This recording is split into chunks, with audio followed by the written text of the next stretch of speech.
అదే RTV app వార్తల్ని క్షణాల్లో చదివే అవకాశం ఉంటుంది. ఒక న్యూస్ పేపర్, ఒక టెలివిజన్ ఛానల్ మీ చేతుల్లో ఎప్పుడూ ఉంటాయి.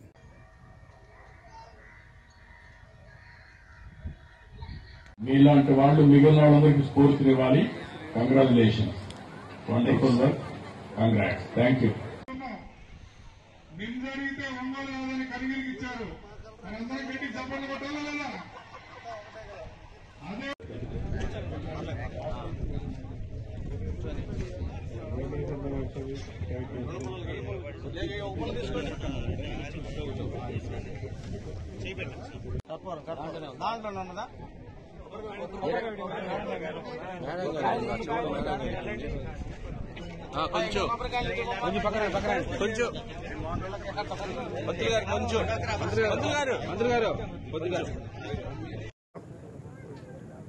కండిగిరిలో గౌరవ ముఖ్యమంత్రి వర్యులు నారా చంద్రబాబు నాయుడు గారు ఎంఎస్ఎంఈ పార్కుని ఓపెన్ చేస్తూ రాష్ట్ర వ్యాప్తంగా మిగతా అన్ని ప్రాంతాల్లో కూడా దాదాపు రమారమి ఒక 80 పైన పార్కుల్ని ఓపెన్ చేసే సందర్భంలో చీరాల్లో ఉన్నటువంటి చేనేత హ్యాండ్లూమ్ పార్క్ని ఈరోజు మా ద్వారా వారిచ్చిన గైడ్లైన్స్ మేరకు ఇక్కడ ఈ యొక్క శంకుస్థాపన కార్యక్రమంలో మేమందరం కూడా పాల్గొనడం అయింది. వారు శంకుస్థాపన చేసిన మరుక్షణం ఇక్కడ కూడా మేము కూడా చేసాం. సో మీ అందరికీ తెలుసు, దాదాపుగా 20 ఏళ్ల సుదీర్ఘమైనటువంటి ల్యాబ్స్, ఇది ఎవరో అప్పటి నుంచి పట్టించుకోలేదని చెబుతున్నారు, నాకు తెలియదు. ఈ రోజున మరి నేను రాకముందు నుంచి కూడా అంతకుముందు కూడా నేను ప్రతిపక్షంలో ఉన్న రోజున ఇంటింటికి తిరిగే రోజున కూడా ఈ మాట ఇచ్చాను.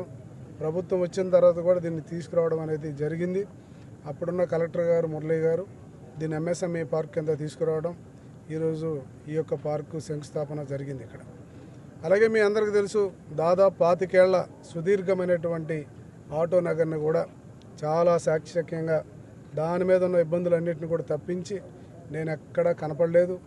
ఈరోజు అది కూడా డెవలప్మెంట్ ఒక పక్క నుంచి వస్తుంది. అలాగే క్రిటికల్ కేర్ హాస్పిటల్ నేను వచ్చిన తర్వాత 3 ప్రధానమైన ఘట్టాలని చీరాల ప్రజలకి ఇవ్వడం జరుగుతుంది. ఇదంతా మీ పాత్రికేయ మిత్రులకు తెలుసు.